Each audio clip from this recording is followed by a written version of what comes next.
The Kia Telluride is one of our favorite crossovers. This midsize 3-row SUV kind of surprised everybody, winning a ton of awards, including the Kelley Blue Book Best New Model when it first hit the scene. There have been some updates and some changes, and I'm going to let you know what they are. There are some light tweaks to the exterior. Up front, the grille gets a redesign so slight I can't even tell. But the most recognizable is going to be right here. This is the new Kia logo. And I am really interested to hearing your comments about this. So go ahead, comment. Otherwise, the Telluride maintains its striking good looks. It's bold and a bit squared off and rugged looking, but incredibly handsome. This crossover has presence and looks like it comes from a far more expensive brand. The Telluride now gets a 10.25-inch touchscreen standard, as well as fully automatic temperature controls. What does that mean? You set your temperature, you hit auto, and you let the Telluride do the chilling.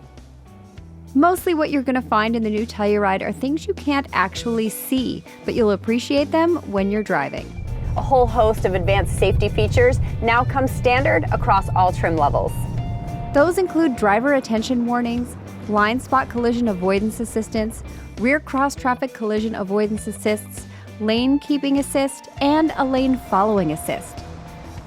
To me, those last two really comprise one of the best driving assistance systems in the business.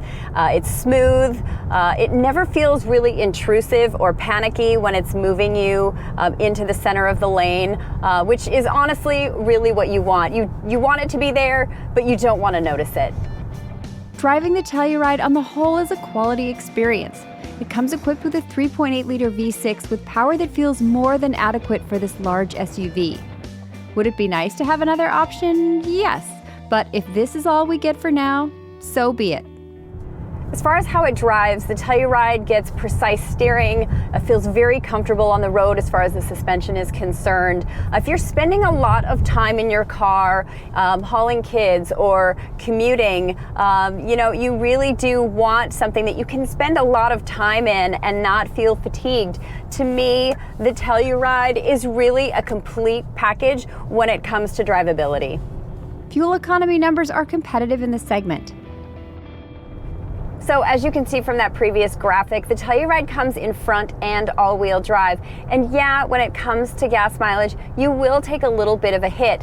However, you will also gain a lot of confidence when it comes to power at all four wheels, giving you a little bit more grip and a little bit more reassurance when it comes to driving in inclement weather. The Telluride isn't a shrinking violet on the inside. The fit and finishes look like something, again, out of a much more expensive car. The design is minimalist, but it's intuitively set up and pretty sexy looking. And you get generous room for passengers and cargo. Let's talk about interior space for just a second. So for my pretty average 5'4.5" frame, obviously the seating position up front is no problem. So I'm gonna go into the back and see what someone behind me might experience back here. Door opens nice and wide, so getting in is really super easy.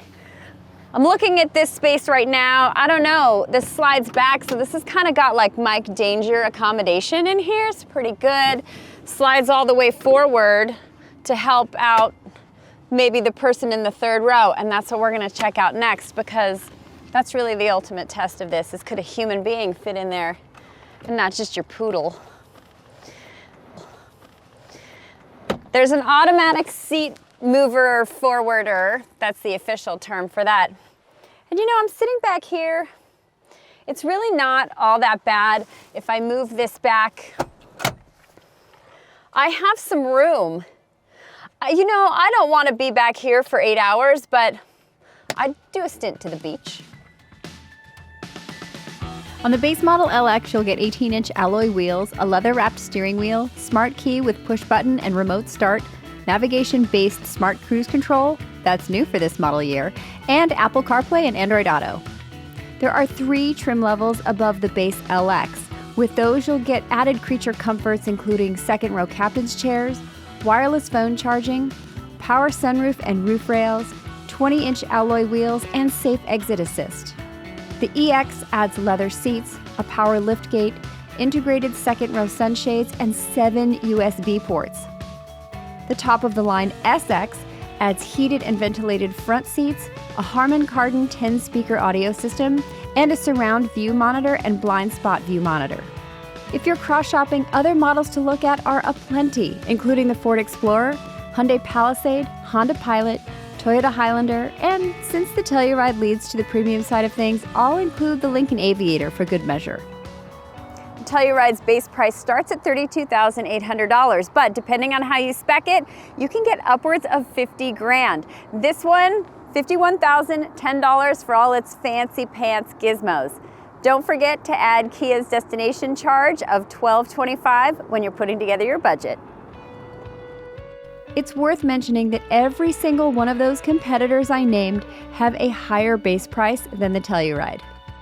Good looking, great value, excellent functionality and interior space, really cool tech, and now more standard safety features. You can start to see why we named it the Best New Model. And with this update, we're feeling more justified than ever about our choice.